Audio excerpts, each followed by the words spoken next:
throughout your work, you hinted on the fact that the electorate knows where the politics and the cultures needs to be. It's the system that we've built that isn't actually delivering on that. And you've hinted on the fact that the change will really come from electing political parties that are actually able to fix the institutions. In the UK, we know that we've got a very big problem within, for example, Home Office, in terms of very partisan decision making, not implementing the policies that they class as not moral enough. But I see a problem within conservatism as such to actually address it.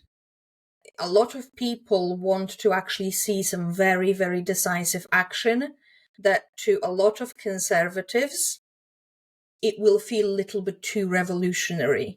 The conservatives, as you were talking about them in some of your work, they don't really want revolution. They want gradual changes. But right now, we've drifted so far to the left that for a lot of people, the only change that will actually feel meaningful is something a little bit more revolutionary, something a little bit more radical. Let's use that word. How do you see the potential of conservatives, or for example, let's call them right-leaning parties, to actually deliver on just getting us back to some sort of center? Yeah, I mean, you touch on so many important things. I mean, one has been the capture of the institutions by the cultural left. Now, that's partly because it's for a number of reasons. I mean, one is that the sort of nature of public morality is very much structured around the idea of equal outcomes and emotional harm protection for minority groups. That is really the public morality of our time. And so the terrain that you're battling on is very slanted in favor of the cultural left, even if they didn't have the numbers. But of course, they are increasingly do have the numbers inside institutions, because the leading edge of the culture has been towards the cultural left, cultural left liberalism. And so young people, young professionals, increasingly slant in that direction, not just academics and journalists, but also, or artists, but also increasingly lawyers and medics and people go into government. So you now have this essentially very left-leaning bureaucracy. With not only that, they've also got the Equality Act and various pieces of legislation they can use to justify reinforcing the kind of woke tone within these institutions. What's needed is essentially a period of politicization, actually, political appointees. We have to, elected government, the executives of elected governments are that's really the only institution that the majority of the public can control. We've got to use those elected administrations to break into the institutions and actually to remove their abilities, their power, to take their power away, power over cultural matters, over ethos, over indoctrination. That's got to be removed.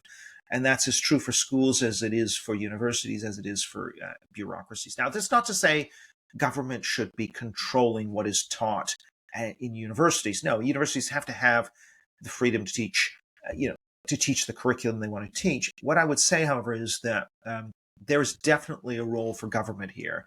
This idea that there is a version of what I would call liberal conservatism or an older libertarian tradition that thinks, oh, you want to shrink government and devolve everything as much as possible. That is the exact opposite of what needs to happen, because the more you devolve power, the more power goes into bodies that are not scrutinized by the press, that are really open to people who are the most politically energetic, which is the left. So they will capture anything that is devolved. The only way to fight back in this battle is to centralize power back into the executive, which is scrutinized, which is elected. That executive then tells those devolved bodies what to do, and that you're not going to censor, you're not going to implement critical race theory and DEI, you're not going to push whatever policies you want to push, you will obey the policies that the electorate has voted for. In order to do that, you actually need a conservative administration that really starts to follow a lot of the precepts. So the model for this, in a way, is the Federalist Society in the United States, which has organized chapters across universities and funnels talent, conservatively aligned talent, into the judiciary. So clerking for Supreme Court justices, for court appointment of circuit judges at all levels of the judiciary. And what that means is, even though the students at the law schools lean 10-1 to the left, the 1 out of 10 that are on the right are mined very intensively. And in fact, your chance of becoming and clerking for a Supreme Court justice is, or for I think any of the top level court justices, is something like 12 or 14 times higher if you're conservative. The way that's done is the Federalist Societies vet candidates. And so you have this whole system of vetting and channeling and careers that are set up by the Federalist Society. We need that for the bureaucracy as well, so that you can get conservative candidates placed in top bureaucratic positions, and you have a Rolodex file of people who are aligned. That's starting to happen in the US with this Project 2025 that Heritage Foundation is working on. This idea is you have to be very strategic. You have to essentially penetrate the bureaucracy with political appointments, and with enough staff who understand the law so that they can push back when civil servants say this can't be done because of that law. Somebody who knows the law and says, sorry, that's wrong, we're doing it. And if you don't like it, you can leave. And maybe even firing people to make an example. I actually think it's quite possible to reform these institutions with a determined and unified and focused conservative movement. Similarly with the schools, I think it's possible to outpace the educational establishment, and you're starting to see the impact of the critical race theory bans in American public schools in the red states, and it is working. And I think the same with the DEI bans in the university systems. All of this stuff can be done with stamina, with patience, attention to detail, and personnel. It's going to take mobilization and organization. The U.S. is definitely furthest out in front on this. I think other countries like Britain, Canada should be looking to how they're doing it as a way. So I'm saying that I think we have plenty of tools within liberal democracy to actually start to push back and make the institutions reflect the public opinion, which is not woke. Now, the other thing I should say is, I mentioned young people are becoming more woke. But so the other part of this, one part of it is short-term and this political quote-unquote invasion of the institutions.